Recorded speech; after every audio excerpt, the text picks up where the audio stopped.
So we're here in the Ape Games booth and we're talking to Kevin Brusky, and one of their newest games coming out is Kill the Overlord. So we're going to ask Kevin to tell us all about that guy. Kill the Overlord was a very successful Kickstarter that we did a few months ago, and the idea is it's a party game for 4 to 8.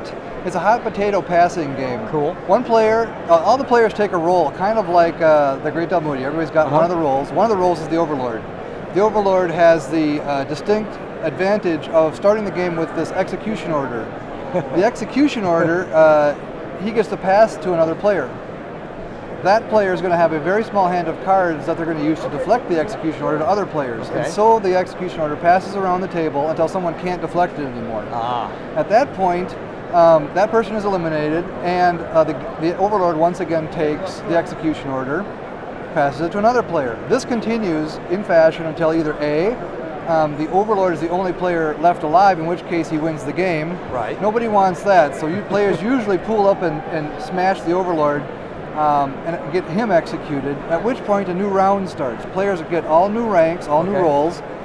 They gain income according to their new role, and if you happen to be the Overlord and have 30 gold at that point, then you win the game. Oh, okay. Very cool. So it's very simple. You crack it out, and you can play a game with either 4 or 8, up to 8 players in easily about a half hour, That's what 40 I was going to minutes. ask you, about a half hour or so? Yeah. That's awesome. What kind of price point do we have on It's Kill the $20. Overlord? It comes with 42 poker-sized cards, 16 character cards that are gorgeously drawn by Tori Parker. If you've seen them, they're all here. They look the artwork great. is wonderful. And so, yeah. So obviously that was a successful Kickstarter. You have copies to sell here at the convention? Yeah, we have early copies to sell at the convention. We're shipping the Kickstarters at the same time, and we should get the full print run in about under 60 days, I think. Okay, that's awesome, and we'll be able to get them at the normal outlets as soon as that's available? I'll be available worldwide through all normal distribution channels, and look at your friendly local game store. Awesome. Now, this did well on Kickstarter. Did you guys expect any expansions? It seems like one of those games that you guys could pump out all kinds of extra characters. That's great that you asked that. We do already have a expansion in the works that was also part of the Kickstarter. At the end, we added a $7 deck of extra character cards, which also includes new rules and all their additional what we call badge cards, which also get passed along with the execution order. So you're going to have more than one card passing around the table. Oh, nice. Okay, well that sounds great. Now, we just heard all about Kill the Overlord. Certainly you have some kind of new super secret Ape game stuff you can tell us about. Any new games coming up that maybe... Yeah, actually we do. We have a game that, in fact, I don't have any idea what we're going to call it at this point. Nice. It's it was submitted to me by a guy named Dan Manfredini. He did Monkey Lab for AEG. Okay, absolutely. And it is a game of island castle sieges. So you build up castles, you build up forts on islands, and it's a card game. It's a very just cards and a few tokens. You build up islands build up forts on an island. You put buildings behind it to help gain additional benefits to the fort.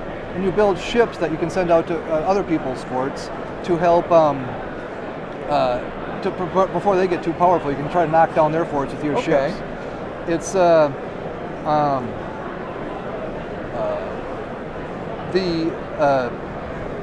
price point on that's going to be about $20 as well. The art is really nice. The art is almost completed on that, and it's done by Jared Blando of the Red Epic. He's done a lot of RPG map type arts, and it's really a period 17th century, 1600s type. Oh, nice. That sounds fun. Yeah, so it's going to be good. Then we're going to start talking about that in about another month and a half. Okay, now you said it's a card game.